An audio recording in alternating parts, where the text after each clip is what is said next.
수험생 여러분 안녕하세요. 동영상을 통해 만나게 되어 반갑습니다. 지금부터 2020학년도 인하대학교 자연계 논술 특강을 시작하겠습니다.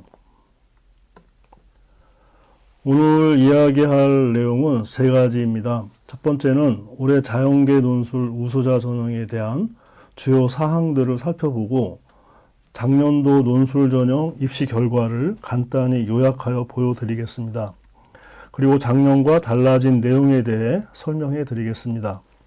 두 번째는 인하대 논술고사의 특징과 효율적인 준비 방법에 대해서 말씀드리겠습니다. 마지막으로 올해 6월에 실시한 논술 모의고사 문제를 분석하고 출제위원회 그 출제 의도 등에 대해서 알아보겠습니다. 먼저 2020학년도 자연계 논술 전형의 주요 사항을 살펴보겠습니다. 논술 전형하면 수도권 주요 대학에서 선발하고 있는 전형입니다. 실제 논술고사 성적이 당락을 좌우하는 전형입니다. 경쟁률은 높지만 짧은 시간에 준비가 가능한 전형입니다.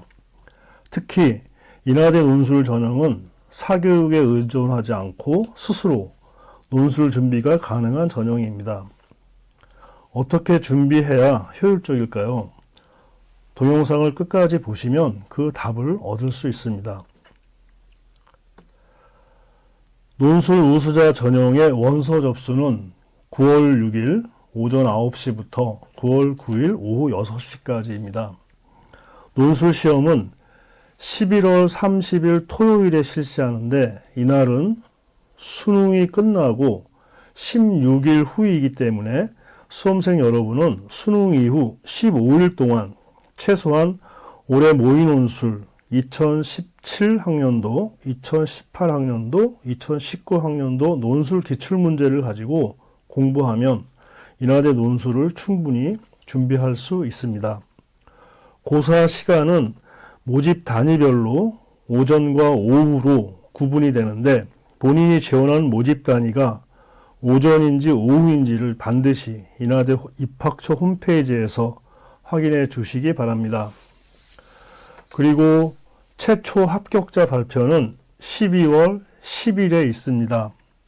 논술 70%, 학생부 교과 30%로 자연계는 작년보다 60명이 줄어든 334명을 모집을 하고 수능 최저학력 기준을 적용하지 않습니다. 단 의예과는 수능 최저학력 기준을 적용하고 있습니다.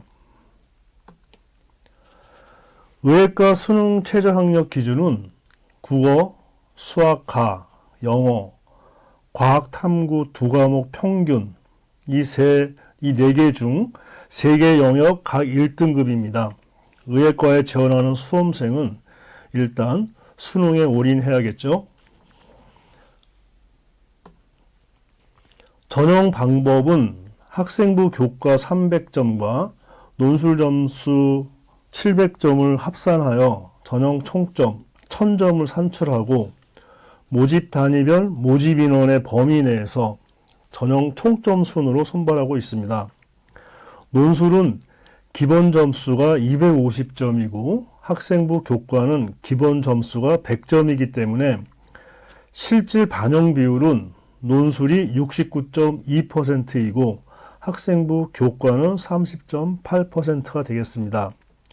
학생부 반영 교과는 국어, 영어, 수학, 과학을 균등하게 반영하지만 1학년 성적 20%, 2학년, 3학년 성적 40%로 학년별 가중치를 적용하고 있습니다. 자세한 사항은 2020학년도 인하대학교 수시 모집 요강을 참조해 주기 바랍니다.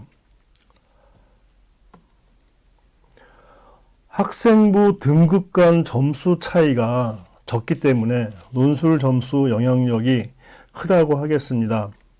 논술 1점은 실질 반영 점수가 4.5점이기 때문에 학생부 교과 1등급과 6등급 환산 점수 차, 논술 점수로는 약 다시 한번 얘기하면 1등급과 6등급 환산 점수차 8점은 논술 점수로는 한 1.8점에 해당하므로 충분히 논술 점수로 학생부를 만회할 수 있습니다. 논술 전형은 논술 점수가 결국 합격과 불합격을 좌우한다고 볼 수 있습니다.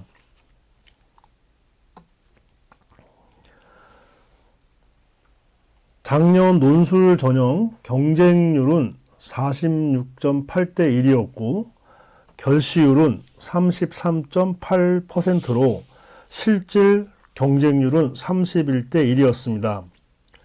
의예과의 경우는 경쟁률이 381.4대 1이었고 결시율이 87%로 실질 경쟁률은 49.5대 1이었습니다. 결시자 중 수능 최저 학력 기준을 통과하지 못한 것이 57.9%였습니다. 이와 같이 논술 전형은 경쟁률이 높은데 경쟁률이 높은 이유는 논술 전형을 준비하는 수험생들이 많다는 의미이므로 논술 전형 준비를 소홀히 해서는 안 됩니다. 작년도 모집 단위별 자연계 논술 전형의 자세한 입시 결과는 인하대 입학처 홈페이지에서 확인할 수 있습니다.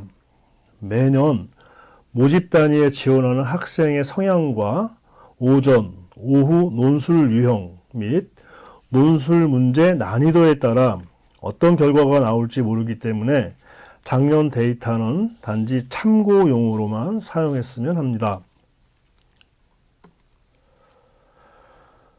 논술 전형에서 작년과 다른 점을 말씀드리면 매년 일요일에 시행했던 자연계 논술고사가 올해는 11월 30일인 토요일에 오전, 오후에 걸쳐 진행될 예정입니다. 모집 단위별 세부 일정은 추후 입학처 홈페이지에 탑재가 되니까 반드시 입학처 홈페이지를 방문하여 확인해 주시기 바랍니다. 의예과는 총 3문항 중 3번 문항만 다르게 출제됩니다. 그러나 1번 문항과 2번 문항은 일반 자연계열 문항과 동일합니다. 의예과 3번 문항은 2019학년도 오후 논술고사 문제 난이도 정도로 출제될 예정입니다. 다음은 인하대 논술고사의 특징과 효율적인 준비 방법에 대해서 알아보겠습니다. 인하대 자연계 논술의 출제 방향은 인하대에 입학 후 이공계 교육과정을 접하는 데 도움이 되는 것을 추구합니다.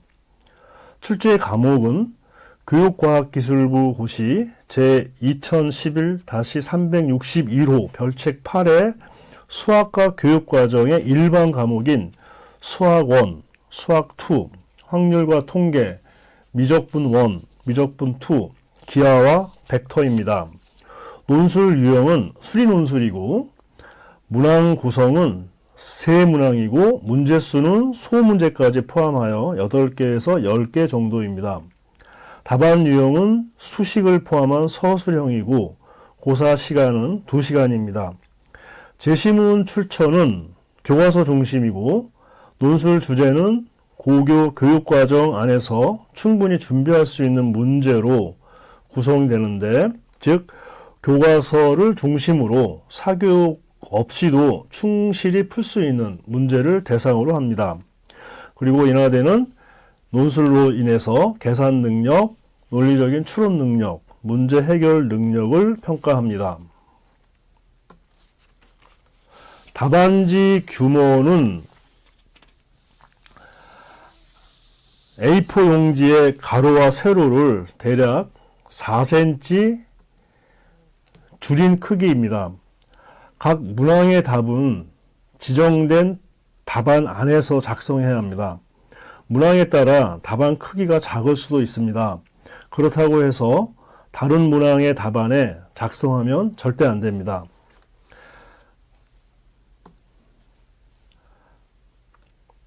또다시 이야기하지만 논술 출제 범위는 교육과학기술부 고시 제2011-361호 별책 8에 있는 수학과 교육과정의 일반 과목으로서 수학 1, 수학 2, 확률과 통계, 미적분 1, 미적분 2, 기하와 벡터입니다.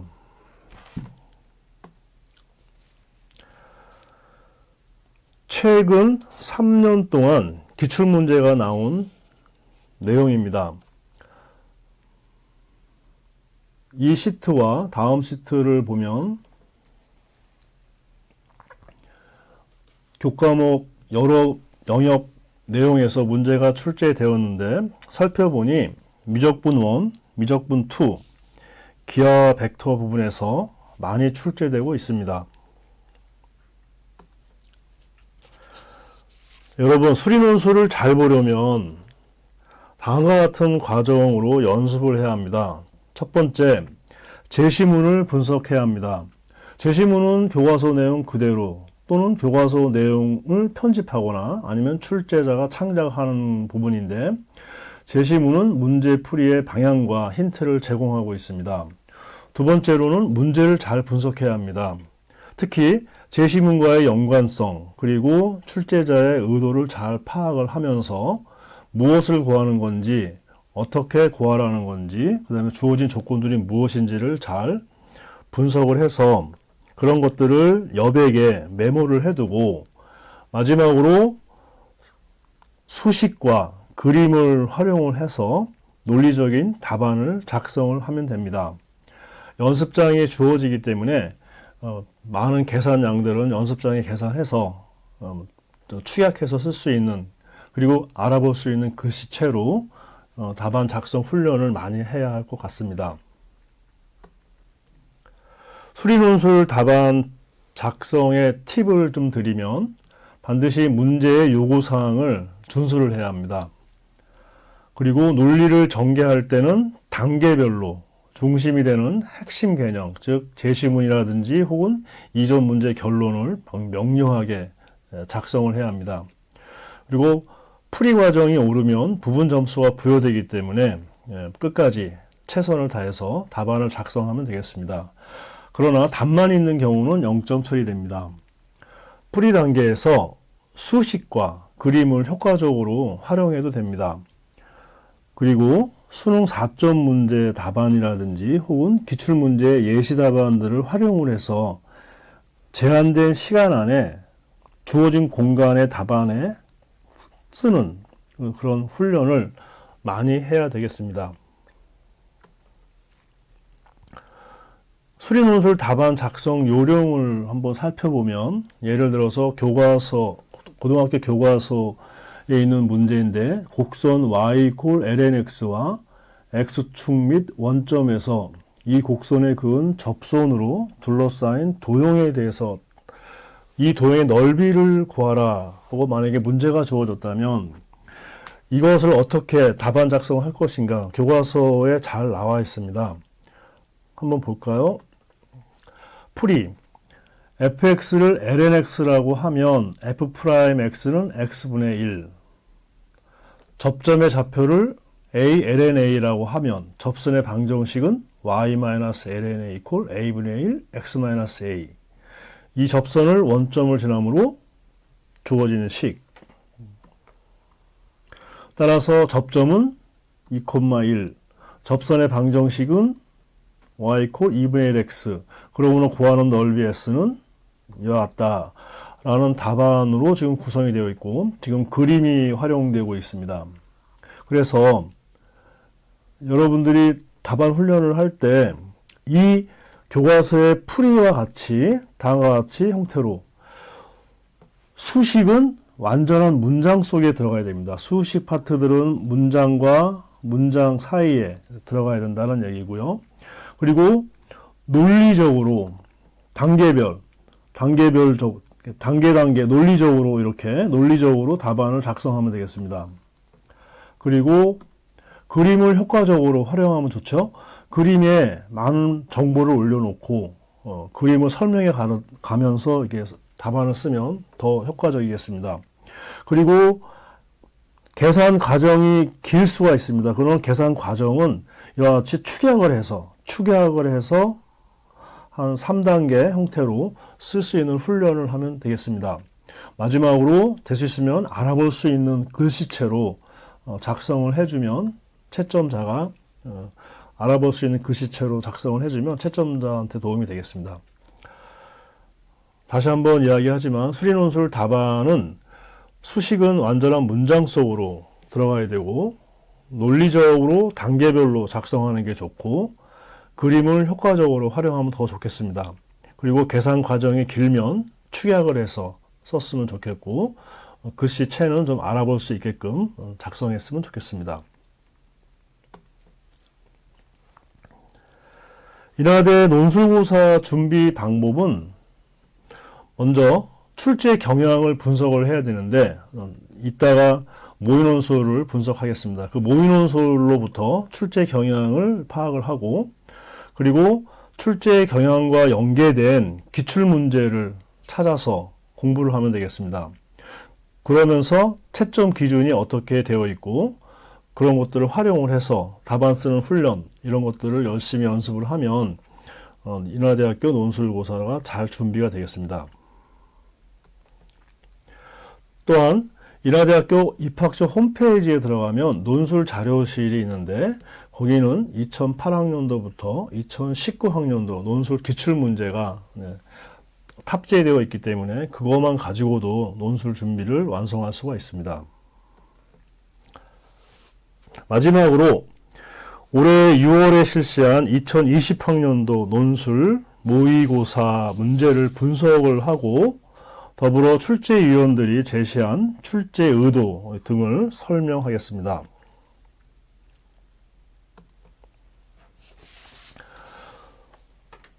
첫 번째 문항 1은 제시문인데 제시문이 가나다 3개가 나왔고 나온 교과는 미적분 1, 미적분 2, 미적분 2에서 나왔는데 자, 가번 제시문은 극대와 극소를 판정하는 방법이 주어졌습니다. 그리고 나번 제시문은 치환 적분법이 주어졌고 다번 제시문은 곡선으로 둘러싸인 영역의 넓이를 정적분으로 표현하는 것이 주어졌습니다.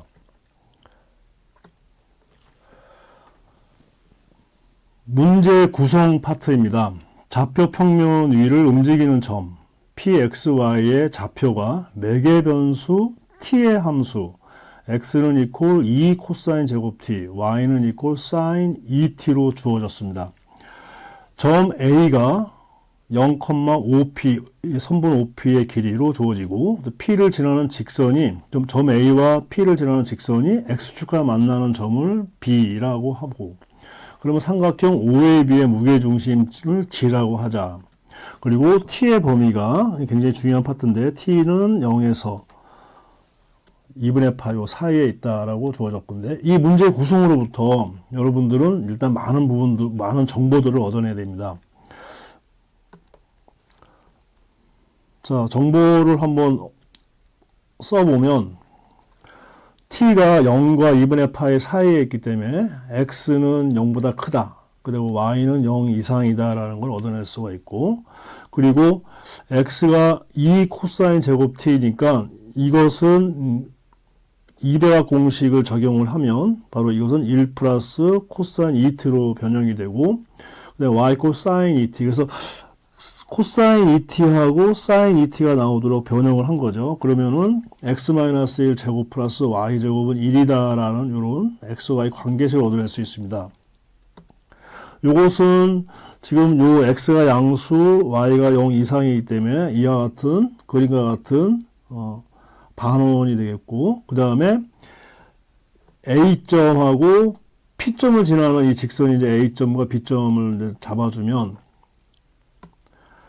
OA의 선분 OA의 길이는 결국 OP의 길이가 되겠죠. OP의 길이는 두 점 사이 거리 관계에 의해서 이와 같이 표현이 되고 이거를 정리를 하면 2 코사인 t로 나오겠습니다.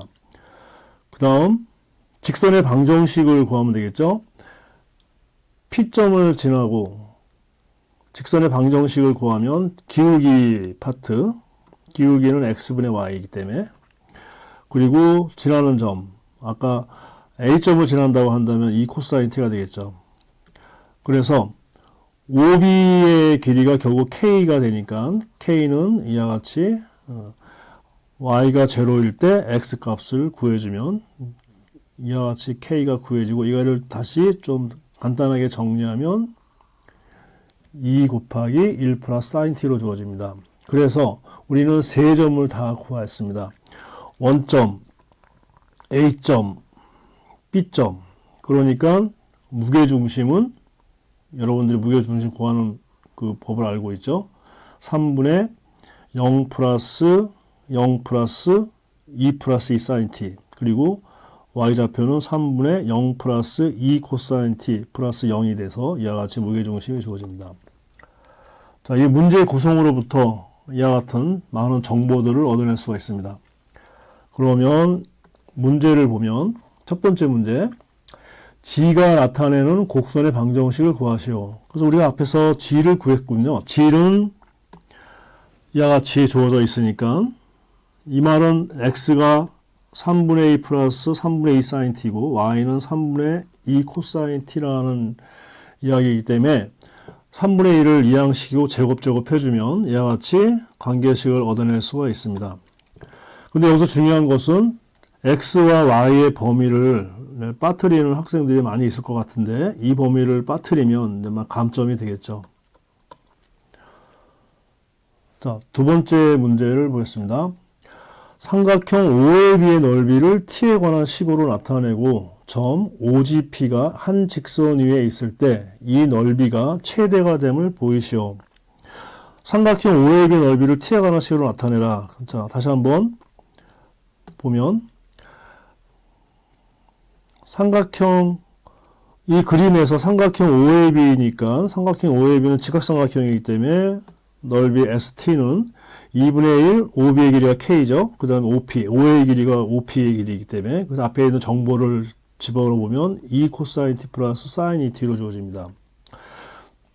그리고 점 OGP가 한 직선 위에 있을 때, 그러니까 이 G라는 곡선은 바로 지금 이제 원의 일부분이죠. 원의 일부분, 지금 이 그림인데, 이게 이제 G가 움직이는 그래프가 되는데, 이 그림을 다시 한번 보면 지금 큰 원은 위에서는 P가 움직이고, 이 빨간색으로 주어진 요 원 위에서의 점은 G니까 OGP가 일직선이 된다라는 이야기니까, 그러면은 OG라는 이 선분의 기울기와 OP라는 선분의 기울기가 같겠죠.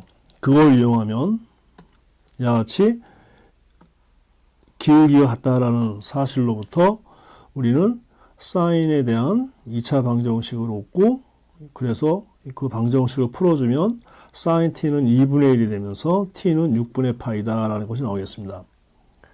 그러면 문제가 이게 해결되는 게 아니라 t가 6분의 파이일 때 이 삼각형 ST가 최대값을 갖느냐, 이거를 이제 밝혀야 되겠죠.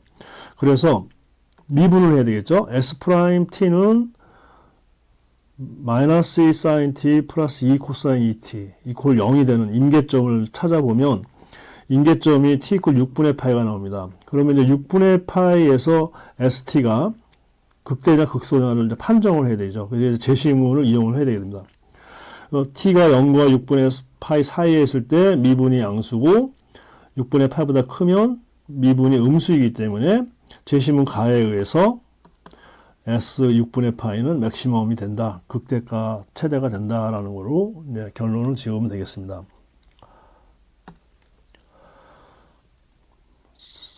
문항 1번의 세 번째 문제입니다. 매개변수 t로 좌표가 주어지는 두 점, PG가 그리는 두 곡선과, 우리는 이 두 곡선을 알고 있죠. P는 반원이고 G는 원의 일부요. 그리고 두 곡선과 점 OGP가 한 직선 위에 있을 때, 이때 조건도 알고 있죠. 이때 T는 6분의 파이라는 사실을. 그리고 직선 OP와 그리고 X축으로 둘러싸인 영역의 넓이를 구하시오. 자,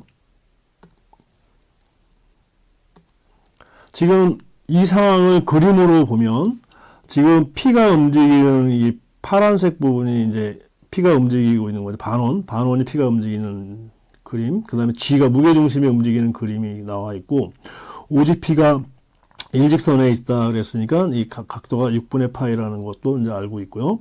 그래서 지금 이 색칠되어 있는 부분의 넓이를 구하는 겁니다. 그러면 제시문에 의해서 넓이는 정적분으로 표현이 되기 때문에 우리가 이 넓이를 어떻게 구할 것인가를 구상을 해보면, 잘못됐군요. 먼저 이 부분을 S1이라 한다면, 이 S1은 P에서 내린 수선의 발을 P'이라 한다면 P'이 이제 2분의 3이라는 걸 알 수가 있고, 그러면 2분의 3에서 제시문 다와 제시문 나에 의해서 2분의 3에서 2까지 P가 움직이는 원의 방정식 1-x-제곱을 적분하면 되겠죠. 근데 이거를 치환을 해야 됩니다. 치환, x-1을 sin 세타로 치환하면 다시 이런 식으로 변환이 된다. 치환 적분법을 사용해야 합니다. 그 다음에 이 부분을 S2라고 한다면, 이 S2는 지금 G가 움직이는 그래프를 사용할 수가 있겠죠. 그래서 얘는 1서부터 3분의 4까지 G가 움직이는 그래프를 이용하면 이와 같이 표현이 되고, 또 마찬가지로 x-3분의 1을 3분의 2 sin 세타로 치환을 하면 이렇게 9분의 4 앞으로 나오고, 6분의 파이서부터 2분의 파이까지 코사인 제곱 세타 d 세타, 지금 이 파트가 이제 같은 형태로 이제 나와 있습니다. 그래서 우리는 6분의 파이에서 2분의 파이까지 코사인 제곱 세타에 대한 적분만 값만 알면 되겠는데, 이거는 코사인 제곱은 바로 적분이 안 되니까 변형을 시키고 그다음에 적분을 하면 결과가 6분의 파이 마이너스 8분의 루트 3이 나옵니다. 그러면 구하고자 하는 넓이는 S1 더하기 그 다음에 사다리꼴 넓이 G, G', P', P에서 S2를 빼면 되겠죠. 다음은 문항 2의 제시문입니다. 제시문은 3개가 주어졌는데 교과는 비적분 1, 미적분 다 1에서 주어진 내용인데, 첫 번째는 평균값 정리입니다. 함수 fx가 닫힌 구간 AB에서 연속이고 열린 구간 AB에서 미분이 가능하면 두 점을 지나는 직선의 기울기와 접선의 기울기가 같아지는 점 C가 A와 B 사이에 적어도 존재한다라는 여러분이 잘 알고 있는 평균값 정리.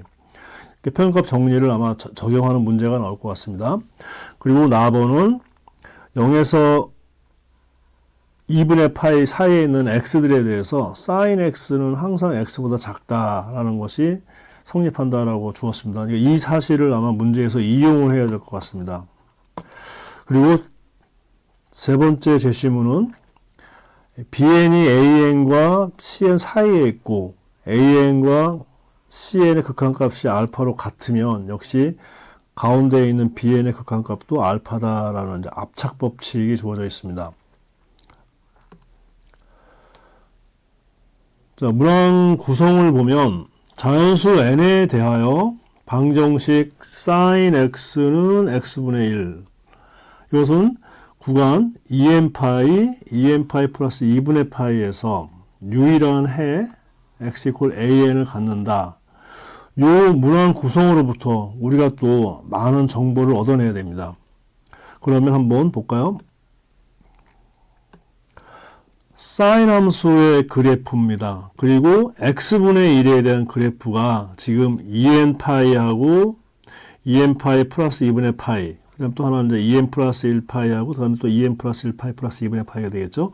이런 사이에서 지금 같아지는 점이 an이 있다라는 겁니다. 지금 an을 갖는다라고 그랬죠. an을 있다.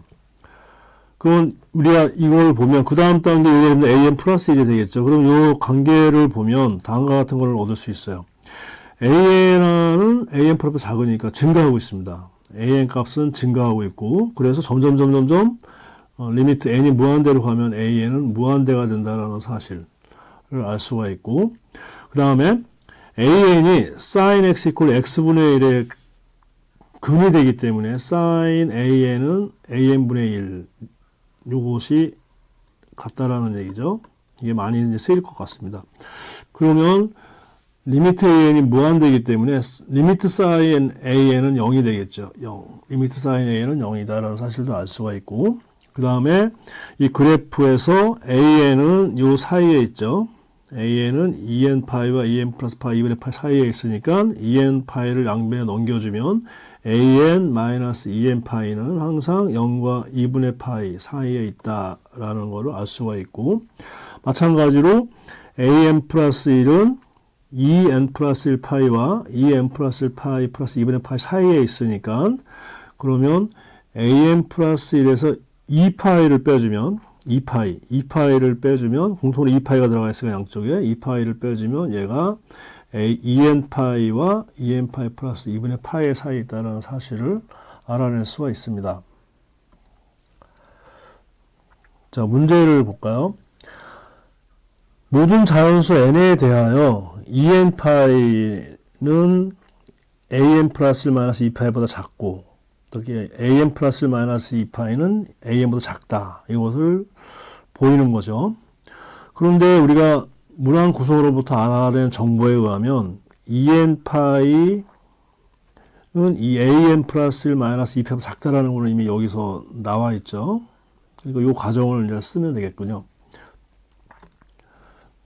그래서 우리가 이미 이제 앞에 부분은 해결이 됐고, 뒷부분 파트를 이제 해결해야 되는데, 뒷부분 파트를 보면, AN 플러스 1 마이너스 2파이하고 AN이 지금 어디에 있냐면, AN 플러스 1 마이너스 2파이는 역시 이제 EN 파이 플러스 2분의 파이니까 결국 이제 사인 함수에서 증가하는 파트 부분에 있습니다. 그리고 AN도 EN 파이와 EN 플러스 2분의 파이에 있으니까 지금 사인 함수가 증가하는 이 파트에 있기 때문에 요 크기를 이제 비교를 하려고 그러면 사인 함수를 양쪽에 취해서 보면 되겠죠. 그래서 사인 AN 플러스 1 마이너스 2파이 빼기 사인 AN을 한번 분석을 해보면 되는데, 사인은 주기가 2파이니까 앞에 거는 사인 AN 플러스 1, 뒤에 거는 사인 AN. 그러면 앞에서 우리가 요 관계식을 지금 알고 있으니까 요 관계식을 집어넣어주면 AN 플러스 1분의 1 마이너스 AN분의 1. 그리고 항상 AN은 AN 플러스 1보다 작으니까 뒤집어서 얘는 항상 0보다 작다라는 걸 알 수가 있습니다. 그러니까 사인 함수는 증가함수이기 때문에, 이 범위에서 증가함수이기 때문에 AN 플러스 1 마이너스 2파이는 AN보다 작다라는 결론을 얻을 수 있습니다. 다음에 2-2번. 각 자연수 n에 대하여 an 마이너스 an 플러스 1 플러스 2파이는 코사인 bn분의 1 가로 열고 an분의 1 마이너스 an 플러스 1분의 1 가로 닫고, 이 등식을 만족하는 bn이 an 플러스 1 마이너스 2파이와 an 사이에 존재함을 보이시오라고 했습니다. 이거는 아무래도 평균값 정리를 사용을 해야 되겠죠. 그래서 제시문과 평균값 정리를 사용을 하겠습니다. 그래서 좀 주어진 구간이 지금 an 플러스 1 마이너스 2파이와 an이고, 이 부동식 관계를 우리가 알고 있으니까 an 플러스 1 마이너스 2파이가 an보다 작죠. 그러니까 지금 요 패 구간을 하나 잡고, 그리고 함수는 지금 사인 함수로 잡아야 되겠죠. fx는 sin x. 그러면 평균값 정리에 의해서 두 점을 지나는 직선의 기울기하고, 이게 이제 접선의 기울기, 미분하면 사인은 미분하면 코사인이 되고, 이제 bn을 여기다가 이제 bn은 이제 요 사이에 있는 점이 하나 존재한다라는 얘기가 되겠습니다. 그래서 평균값 정리에서 이런 bn이 존재를 하죠. 그러면 이 부분을 다시 정리를 해주면 an 마이너스 an 플러스 플러스 2파이는 이쪽으로 옮겨주면 이런 식이 되겠죠. 코사인 bn분의 사인 an 마이너스, 주기가 2파이니까 사인 an 플러스 1. 그러면 코사인 bn분의 1 앞으로 나오면 사인 an은 an분의 1이고 사인 an 플러스 1은 an 플러스 1분의 1이니까 우리가 요구하는 등식이 얻어졌습니다. 그렇게 만족하는 bn이 지금 요 사이에 있다라는 얘기를 할 수가 있습니다.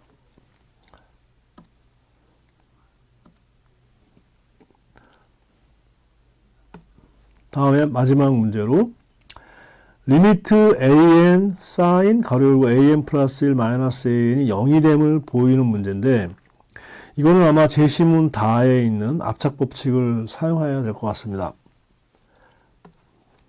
그래서 먼저 우리가 알고 있는 게 an 빼기 an 플러스 1 플러스 2파이는 0과 2분의 파이 사이에 있다라는 사실을 우리가 알고 있고 그래서 2파이를 양쪽으로 이항을 시키면 마이너스 2파이 하고 마이너스 2분 3파이에 an 마이너스 an 플러스 1이 있죠. 그러면 이거의 사인 값은 양수라는 사실을 알 수가 있습니다. 그리고 sin an 마이너스 1은 사인은 주기가 2파이니까 2파이를 집어넣어주면 이와 같고 그 다음에 앞에서 우리가 제시문에서 0과 2분의 파이 사이에 있는 x에 대해서 sin x는 x보다 작다 그랬으니까 이것이 지금 0과 2분의 파이 사이에 있으니까 얘보다 다시 이 안에 있는 요거보다 작겠죠. 작다는 사실을 알 수가 있고 그래서 얘는 앞에서 오던 결론 2-2에서 나온 결론을 사용할 수가 있겠죠. 요거 결론으로 바꿔주면 됩니다. 그럼 여기서 지금 사용하는 게 제시문 나를 사용했고 2-의 결과를 사용했습니다. 그래서 이런 사실을 알아냈고 그러니까 이제 우리가 뭘 알았냐면 an sin an 플러스 1은 0보다는 크고 지금 코사인 bn분의 1 마이너스 an 플러스 1분의 an보다 작다라는 사실을 알 수가 있습니다. 그러면 이제 이 양쪽의 극한값이 이제 0이 되는 것만 보이면 되는데 우리는 이제 이 상수는 극한값이 항상 0으로 가니까 우리가 보여야 할 것은 이 코사인 bn분의 1의 1 마이너스 an 플러스 1 an 이 극한값이 이제 0으로 간다는 사실만 보여주면 이제 증명이 되는데 보면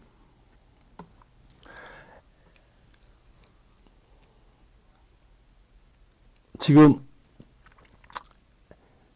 an 플러스 1 마이너스 2파이는 an보다 작다고 그랬고 그 다음에 그 앞에 2- 결과에서 bn은 요 사이에 있다 그랬죠.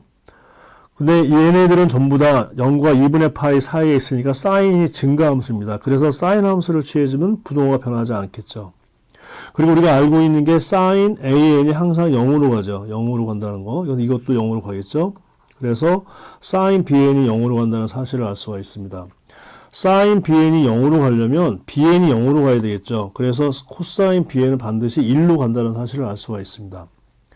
그리고 an 플러스 1 마이너스 2파이가 an보다 작으니까 양변을 an 플러스로 나눠주면 1 마이너스 an 플러스 1분의 2파이는 an 플러스 1분의 an 그리고 an은 항상 증가하기 때문에 이것은 항상 1보다 작죠. 그리고 리미트 an이 0이 무한대로 가기 때문에 그래서 우리는 이 an 플러스 1분의 an이 항상 1로 간다는 사실을 알아낼 수가 있습니다.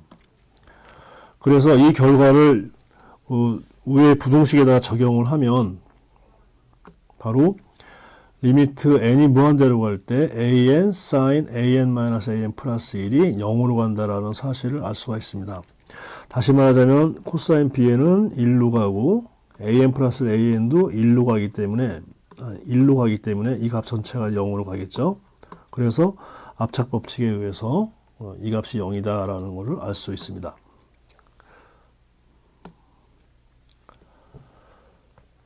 자, 모의논술 마지막 세 번째 문제입니다. 제시문이 역시 3개가 주어졌는데 모두 다 기하와 벡터 파트에서 제시문이 주어져 있습니다. 첫 번째 제시문은 두 초점 F'으로부터 거리의 차가 2a인 쌍곡선의 방정식이 주어졌습니다. 그리고 ABC의 관계식. 두 번째 제시문은 음함수 미분법이 주어졌습니다. 음함수 미분법. 그래서 예를 들어서 쌍곡선 위의 점 x1, y1에서의 접선의 기울기는 얘를 양변을 x로 미분해서 x1, y1을 대입을 하면 이와 같은 식이 얻어지겠습니다. 제시문 나에서는 쌍곡함수, 쌍곡선의 이제 음함수 미분법을 적용해서 이제 접선의 기울기를 구할 수 있다라는 얘기죠.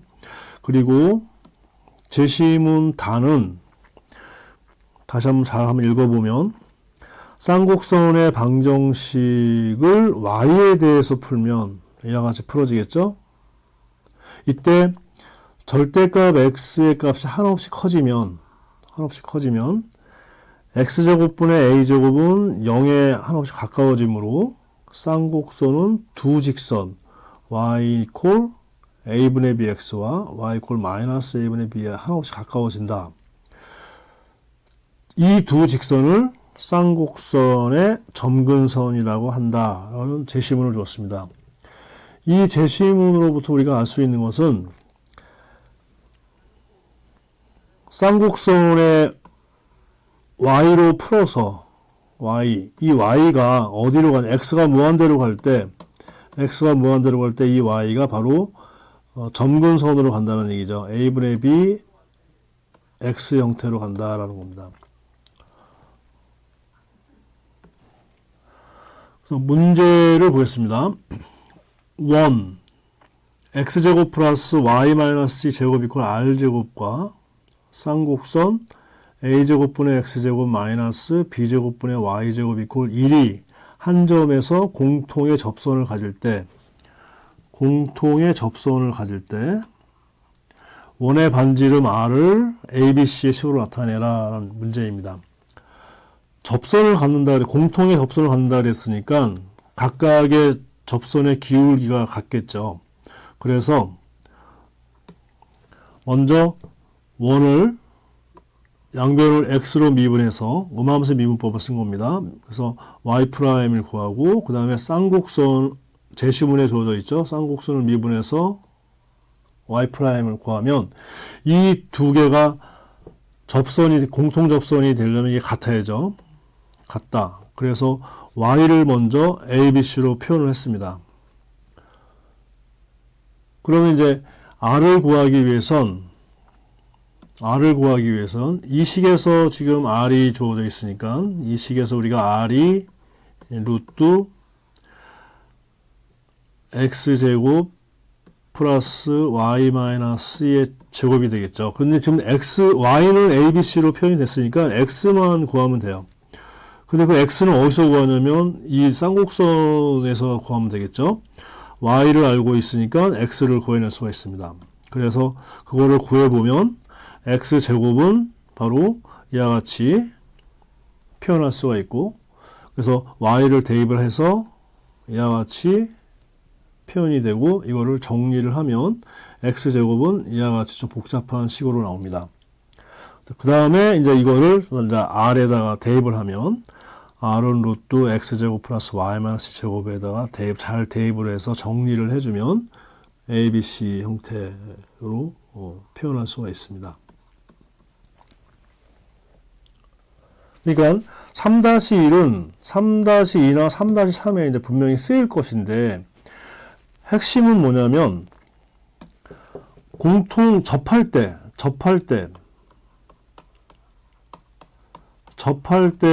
원의 반지름을 구할 수 있다는 거죠.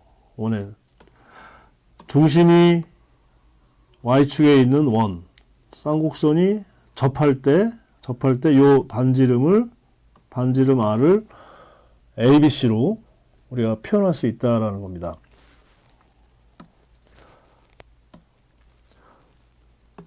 두 번째 문제는 초점 f 5,0 f 프라임 마이너스 5,0과 중심이 0,5인 원 C에 대하여 점 X가 원 C 위를 움직일 때 f 프라임 X 선분의 길이 마이너스 fx의 최대값이 8이라 한다. 이때 원 C의 반지름을 구하시오. 일반적으로 최소값은 두 곡선이 접할 때 생기니까 벌써 여러분들이 아마 감을 잡았을 겁니다. 그러면 일단 먼저 초점을 알고 그 다음에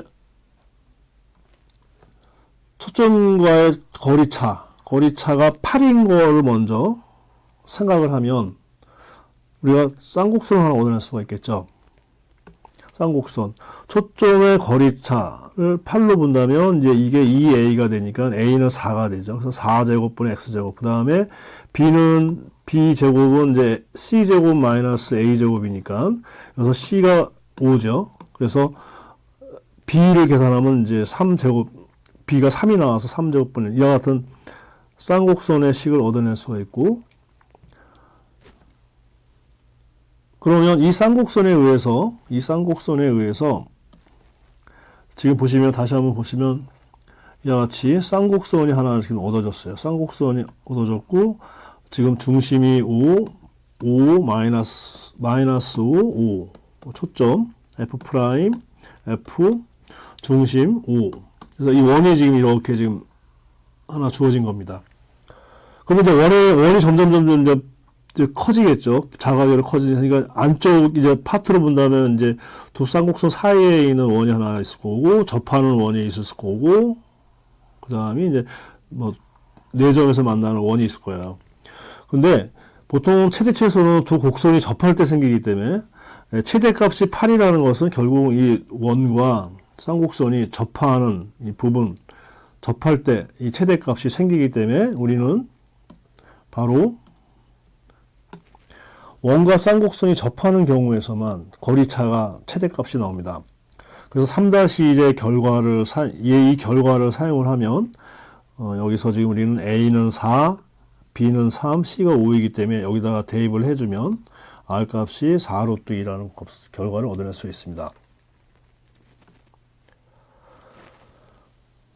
모르는 수 세 번째 문항의 마지막 문제인데 두 점 F5 루트 2 F 프라임 마이너스 5 루트 2 이것과 알파가 4 이상에 대해서 4보다 큰 것에 대해서 F 알파는 다음 조건을 만족하는 양의 실수다. 굉장히 양수라는 것이 중요하겠습니다. 양의 실수이다. 조건을 보면 중심이 알파, F 알파인 원 C 중에서 F 프라임 X 마이너스 FX 이 차의 초점 간의 거리차가 최대값, 최소값이 각각 14, 10이 되도록 하는 C가 존재한다 그랬습니다.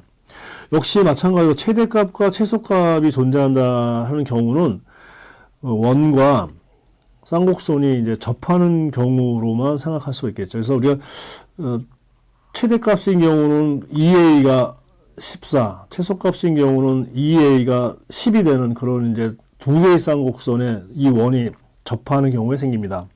그때 리미트 알파가 무한대로 갈 때 알파분의 F 알파를 구하시오라는 문제입니다. 문제 구성으로부터 우리가 좀 이제 살펴보면 우리가 알 수 있는 거 살펴보면 먼저 알파는 4보다 크다. 그 다음에 F 알파가 양수라는 거. 그러니까 알파분의 F 알파라는 것은 지금 이제 원점과 원C의 중심을 지나는 직선의 기울기를 의미하고 있죠. 지금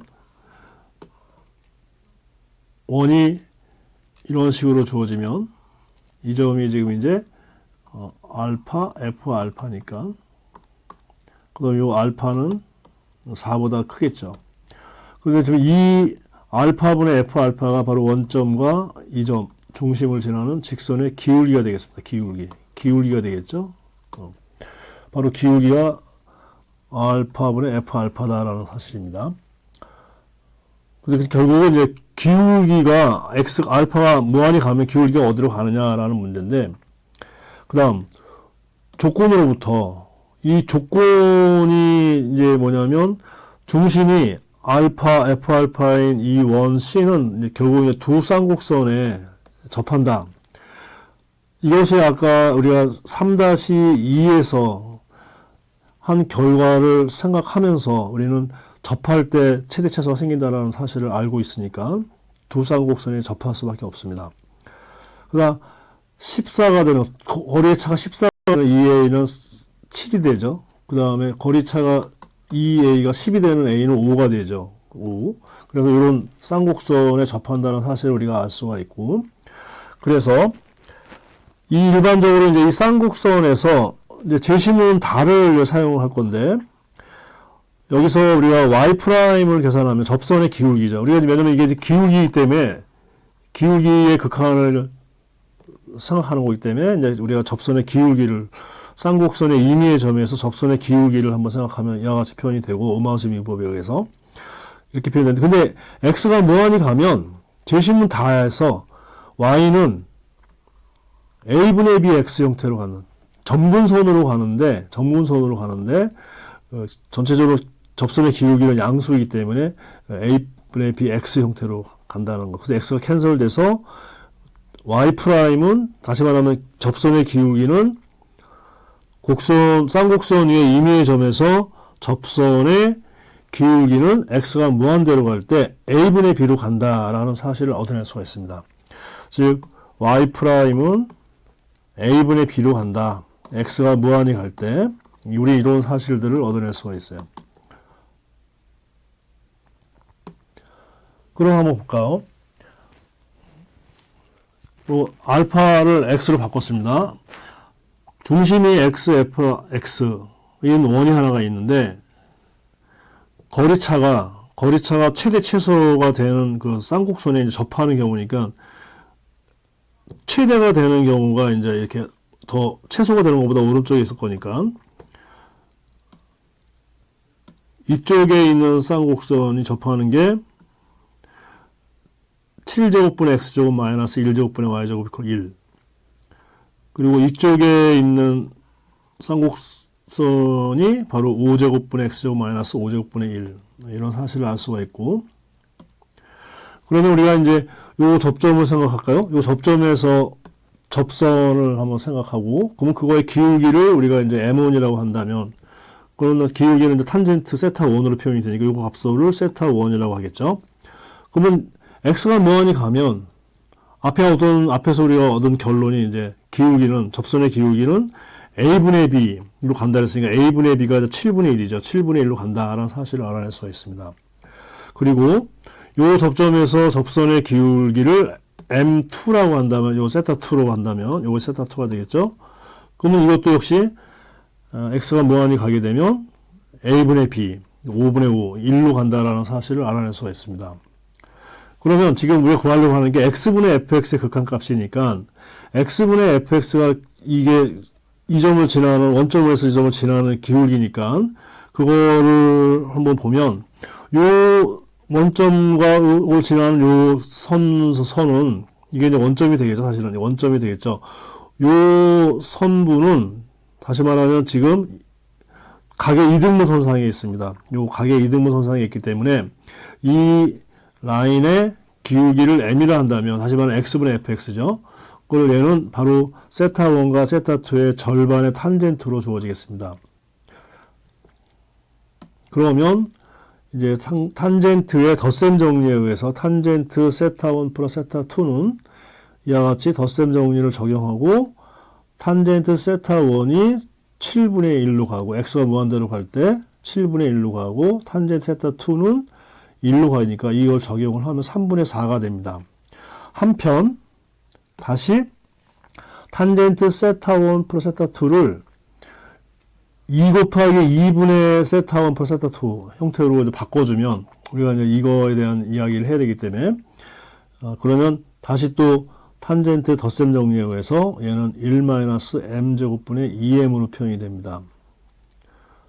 그리고 이 두 개가 결국은 x가 무한대로 갈 때 같다라는 얘기가 되겠죠. 그래서 이 같다라는 얘기를 풀어주면 m이 이제 2분의 1이 나온다라는 사실을 알 수 있습니다. 그래서 x분의 fx의 극한값은 이제 2분의 1이다라는 결론을 얻어낼 수가 있습니다.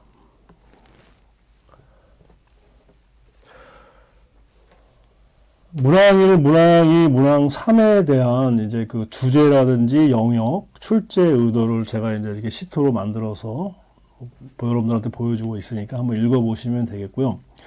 주제는 문항 1은 극대극소 정적분, 치환적분법에서 연관된 그 미적분과 연관된 문제가 나왔고, 문항 2는 역시 이제 극한을 구하는 거, 평균값 정리를 적용하는 거, 그런 문제가 나왔고, 문항 3은 이제 기하와 벡터에서 2차 곡선 중에서 이제 쌍곡선의 초점, 점근선과 연관된 이야기, 그 다음에 음함수 미분법, 이런 것들이 이제 주로 얽혀져서 나오는 파트인데, 우리가 이제 결론적으로 이제 문항 1과 문항 2에서는 주로 이제 그 삼각함수의 기본 성질과 더불어서 미적분과 연관된 문제가 나왔고, 문항 3은 이제 기하와 벡터 부분에서 쌍곡선의 기본 성질과 더불어서 극한과 연관된 문제가 나왔습니다. 전체적으로 보면 이제 계산 능력과 제시문을 적용하는 능력, 논리적인 사고 능력 및 문제를 해결하는 능력을 알아보는 문제로 잘 구성되었다고 생각되는데, 수시 논술은 대체로 이제 모의 논술을 이 출제하신 출제위원님들이 출제한다는 점을 고려를 한다면 인하대 기출 문제를 잘 출제 경향과 맞춰서 뽑아서 그 기출 문제를 가지고 준비를 하면 좋은 성과를 얻을 수 있다고 생각합니다. 여러분, 내년 3월에 인하대에서 만나기를 기대하면서 2020학년도 인하대학교 자연계 논술 특강을 마치겠습니다. 수험생 여러분, 감사합니다.